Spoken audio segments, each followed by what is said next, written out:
모든 인생은 갈망으로 불이 붙는다. 최근에 가깝게 지내는 젊은 부부와 식사를 한 적이 있다. 남편은 커뮤니케이션 분야에 종사했고 아내는 교편을 잡고 있었다. 신혼의 강렬한 열정은 사그라졌을지 몰라도 서로 존중하고 사랑하는 둘의 관계는 모든 면에서 훌륭했다. 현실적인 기준으로 봤을 때 두 사람은 행복에 가득 차 인생의 황금기를 누리고 있어야 마땅했다. 하지만 현실은 달랐다. 개인적으로도 부부로서도 두 사람은 불안과 좌절을 느끼고 있었고 그러면서도 그 이유를 딱 꼬집어 말하지 못했다. 둘은 이런 이야기를 털어놓았다. 우리가 불행하다는 뜻이 아닙니다. 그저 우리 인생이 너무 작다는 거죠. 지금 하는 일보다 더 의미 있고 중요한 일을 해서 이 지구에 흔적을 남기고 싶습니다. 인생은 훨씬 더 큰데 우리는 너무 하찮은 존재로 느껴집니다. 아마 아이를 낳으면 세상이 달라질지도 모르죠. 이 세상에 새 생명을 탄생시키는 일은 최소한 우리가 한 일 중에 영원한 가치가 있는 유일한 일이 될 테니까요. 하지만 이제 더 이상은 마음대로 떠나거나 변화를 추구할 수 없고 어쩔 수 없이 아이에게 매이게 되니 어쩌면 더 불안해질지도 모르겠습니다.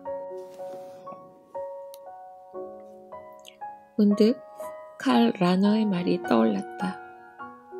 손에 쥘 수 있는 것은 가져봐야 소용없다는 현실에 괴로워하면서 여기 이 생에서는 모든 것이 미완성 교향곡이라는 사실을 깨닫게 된다. 이 말을 이해하지 못하면 불안감이 우리 인생에서 암과 같은 존재가 되도록 방치하게 된다. 우리가 괴로운 까닭은 성욕이 지나치거나 신경증이 심각하거나 과욕 때문에 이 생에 만족할 줄 모르는 배은망덕한 사람이라서가 아니다.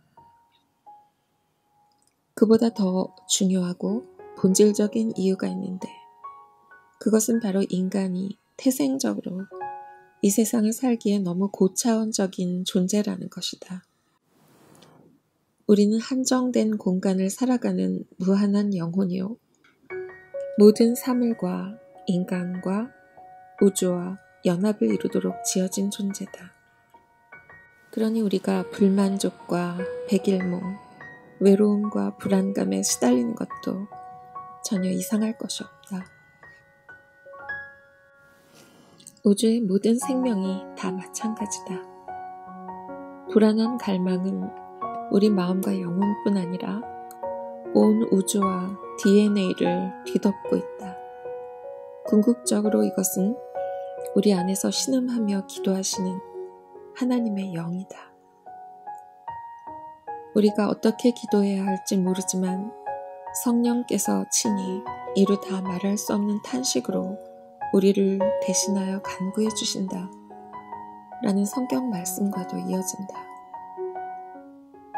그렇다면 근본적으로 모든 갈망은 성령의 열매를 맺기 위한 몸부림이라 할 수 있을 것이다. 모든 생명과 에로스, 그리고 에너지는 성령의 열매인 사랑, 기쁨, 평화, 인내, 양선, 신실, 충성, 온유, 순결로 이루어진 연합을 갈망한다. 아스팔트마저 뚫고 나오는 새싹이든 정신없이 젖을 빨아먹는 갓난아기든 무릎을 꿇고 애통하는 어른에게든 갈망이란 그런 것이다.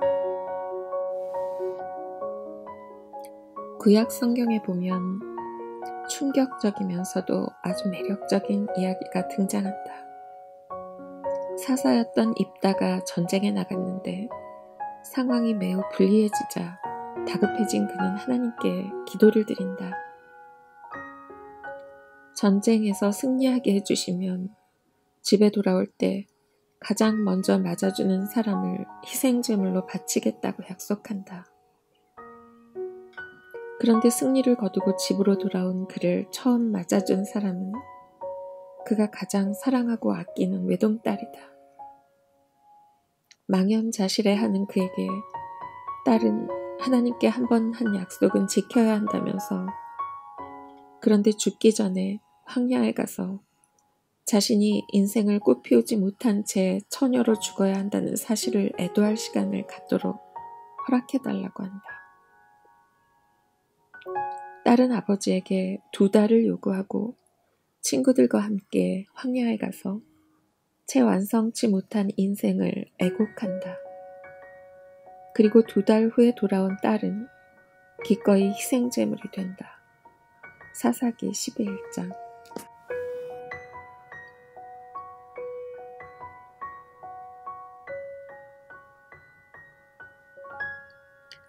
결국 모든 인간은 입다의 딸처럼 죽는다. 처녀로, 미완의 인생으로 가장 깊이 간직한 꿈과 갈망을 만족시키지 못한 채 친밀감을 갈구하면서 삶을 마감한다. 교향곡을 미처 완성하지 못한 채 무의식적으로 우리의 처녀성을 애통해하면서 이 땅을 떠난다. 우리는 이런 사실을 애도해야 마땅하다. 어떤 형태가 되었건 각 사람은 인생의 어느 시점에서는 황야로 가서 자신의 처녀성을 애통해야 한다. 너무 집착하고 분노하며 가슴 아파하고 본인의 좌절감을 다른 사람과 인생 탓으로 돌리고만 산다면 그런 애도는 불가능하다. 어쩌면 적절한 애도를 하지 못해서 집착과 분노와 실망이 가득한 인생을 사는지도 모른다. 이때의 불완전함은 우울증과 마음속 쓴뿌리로 변해 우리를 따라다니면서 삶의 기쁨을 모조리 앗아간다. 우리의 부모 세대는 이런 사실을 더 쉽게 받아들였던 것으로 보인다.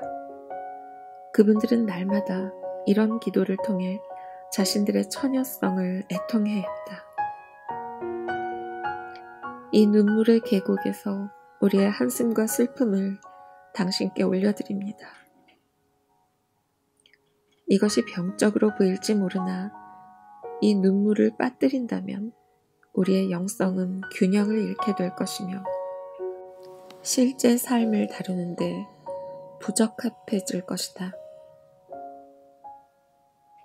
앞서 말한 젊은 부부에게 내가 조언해 줄 수 있는 것은 별로 없었다. 내가 그들에게서 감지한 불안감은 사실 내가 일상에서 겪는 불안감이기도 했다. 여러 가지 성취를 이루며 정신없이 바쁘게 살아가지만 그것과 상관없이 내 인생은 공허하다. 성 어거스틴이 드린 유명한 기도처럼